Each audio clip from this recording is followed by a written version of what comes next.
Hi friends, শেয়ারবাজার রহস্য চ্যানেলে আপনাদের স্বাগত। আশা করি আপনারা ভালো আছেন এবং সুস্থ আছেন। গুপ্তধনের সন্ধানে আমরা এগিয়ে চলেছি একের পর এক এপিসোড নিয়ে।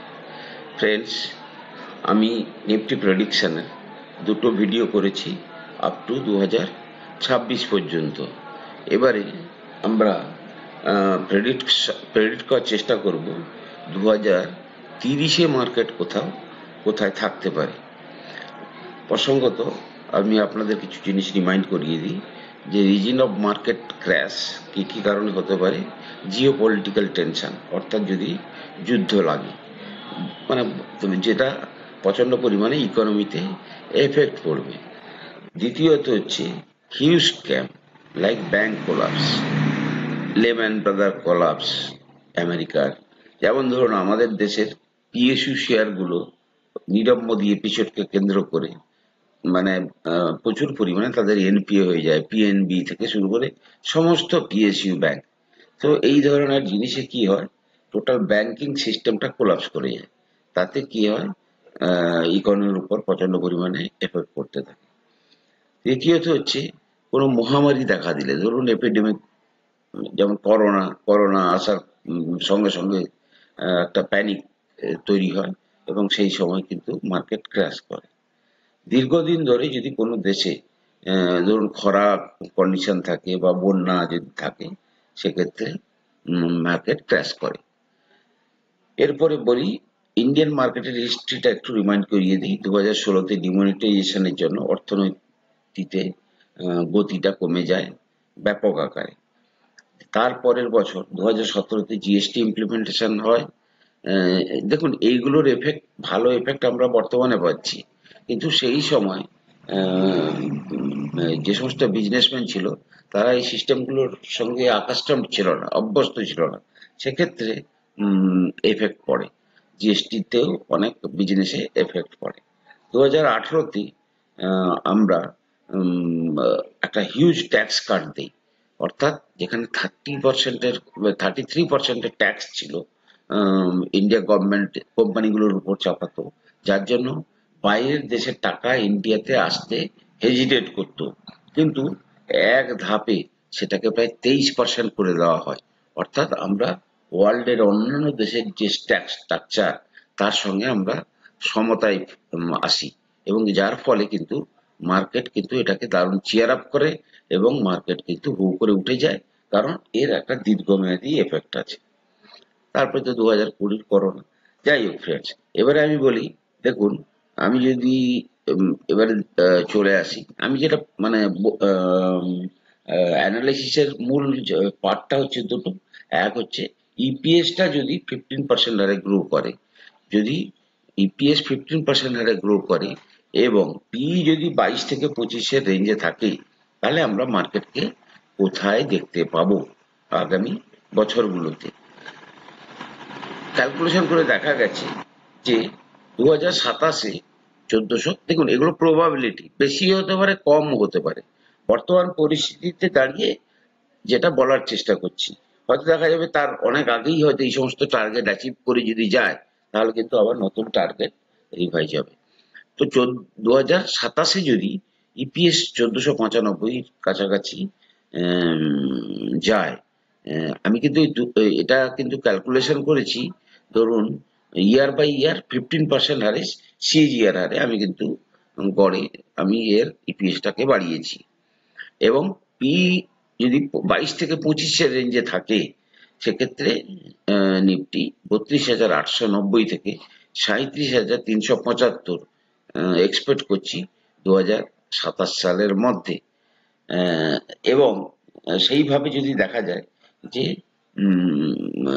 2028 সালে ইপিএস দেখা যাচ্ছে 1720, এবং একই পি 22 এবং 25-এর রেঞ্জে যদি পি থাকে, সেক্ষেত্রে দেখা যাবে যে 37,840 থেকে 43,000-এর রেঞ্জে মার্কেট ঘোরাঘুরি করবে। কোনো কারণে পারফরমেন্স যদি বেটার হয় ইপিএস এর, তাহলে দেখা যাবে এই সমস্ত টার্গেট অনেক আগেই পৌঁছে যেতে পারে। আর পি যদি হাই হয়ে যায় কোনো কারণে, তাহলেও মার্কেট আরো উপরের দিকে যেতে পারে, কিংবা পি যদি আর একটু স্কুইজ করে, তাহলে সেখানে কিন্তু পি স্কুইজ তো কখন করবে, যখন আর্নিংটা কমবে। এই লজিকটা কিন্তু আপনারা মাথায় যাতে ধরে রাখেন, তার জন্য কিন্তু আমি এতভাবে বারবার ধরে এই ইপিএস পিই, কারণ এই একই ব্যাখ্যা কোম্পানির গুলোর ক্ষেত্রেও প্রযোজ্য। যাই হোক, 2028-এ আমরা 43,000 নিফটি দেখছি, এবং 2029-এর দিকে আমরা কিন্তু দেখছি যে নিফটি ইপিএস আনুমানিক 1990, এবং সেক্ষেত্রে 22 এবং 25-এর পি তে আমি যদি মাল্টিপ্লাই করি, তাহলে দেখা যাচ্ছে 43,780 থেকে 49,750-এর রেঞ্জে ওটা ঘোরাঘুরি করতে পারে। এবং 2030-এর দিকে যেটা অনুমান করছি, যে ইপিএসটা 2289-র কাছাকাছি হচ্ছে, এবং সেক্ষেত্রে 22 এবং 25-এর পিইতে দেখা যাবে যে 50,358 থেকে 57,225-এর রেঞ্জে মার্কেট ঘোরাঘুরি করবে। এর মধ্যে আপনারা কিন্তু আপনাদের পছন্দের শেয়ারগুলো যদি কিনে ধরে রাখেন, ধরুন এটা 2024 সাল, তাহলে 2024 থেকে 2030-এর মধ্যে আপনাদের পছন্দের শেয়ারগুলো কিন্তু অনেক বেশি আকারে জাম্প করবে। এই পিরিয়ডের মধ্যে বহু কোম্পানি আছে যেগুলো কিন্তু মাল্টি ব্যাগার, অর্থাৎ 10 গুণ, 15 গুণ, 20 গুণ রিটার্নও দেবে, আবার কোনো শেয়ার ডবল হবে। সুতরাং এই ক্ষেত্রে শেয়ার সিলেকশন কিন্তু একটা অত্যন্ত গুরুত্বপূর্ণ ব্যাপার। ফ্রেন্ডস, এবার আমরা একটু এতে যাব, চার্টটা কেমন দেখতে লাগবে সেক্ষেত্রে, যে যদি মার্কেটটা এই সমস্ত জায়গায় যায়। তো বেসিক্যালি হচ্ছে, আমি যদি দেখানোর চেষ্টা করি, এর আগের বারে আমি বলেছিলাম যে মার্কেট এর রেঞ্জটাতে কি বলে, 2026-এ আমি দেখিয়েছিলাম যে 2026-এ আমি মার্কেটকে দেখিয়েছিলাম যে এই রেঞ্জটার মধ্যে কাজ করতে পারে, এই রেঞ্জটা, ঠিক আছে, 2026-এ এইরকম একটা জায়গায় কাজ করতে পারে। ওকে, এবং আজকের কথা অনুযায়ী আমি যদি এটাকে আরেকটু বাড়িয়ে দিই, তাহলে 2030-এর দিকে আমি মার্কেটটাকে কোথায় দেখছি, অর্থাৎ 2030-এর দিকে আমি যদি যাই,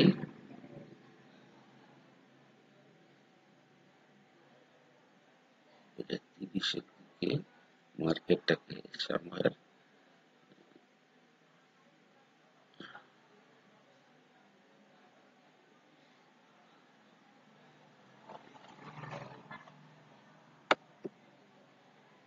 ফলো করতে হবে একটু। দেখুন ফ্রেন্ডস, এগুলো হচ্ছে রিসার্চ বেসড স্টাডি। যদি আপনি না করেন, তাহলে কিন্তু আপনি মার্কেট থেকে আপনার পছন্দের রিটার্ন কিন্তু আপনি পাবেন না।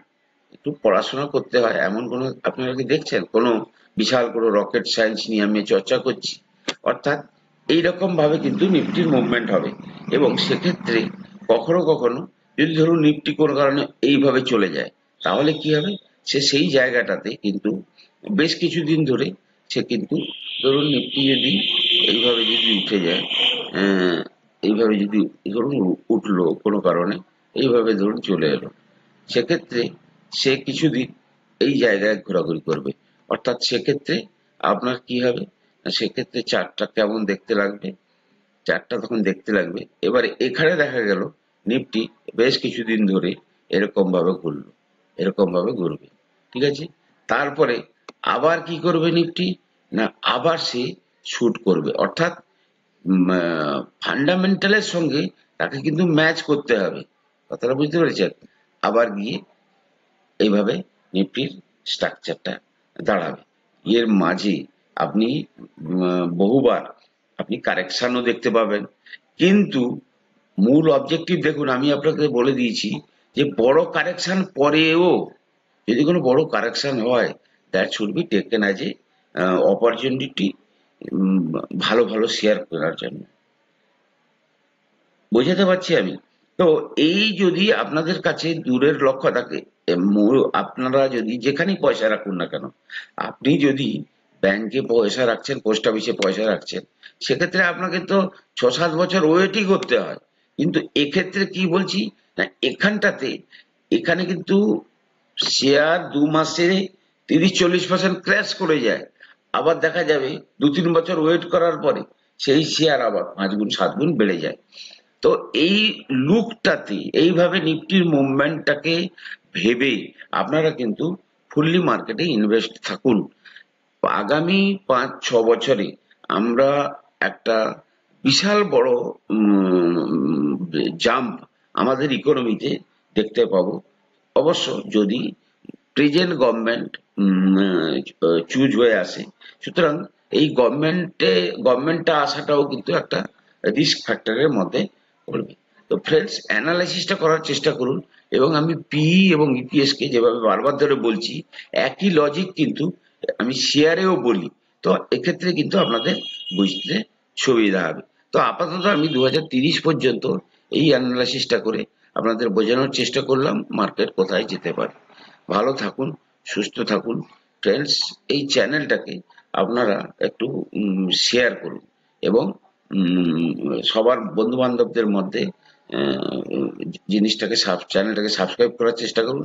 শেয়ার মার্কেটটা বোঝাটা খুব জরুরি, কারণ এটাই একমাত্র জায়গা যেখানে কিন্তু মার্কেটের অ্যাকচুয়াল রোজগারটা ভালো করা যায়। ভালো থাকুন, সুস্থ থাকুন। কথা হবে পরের এপিসোডে।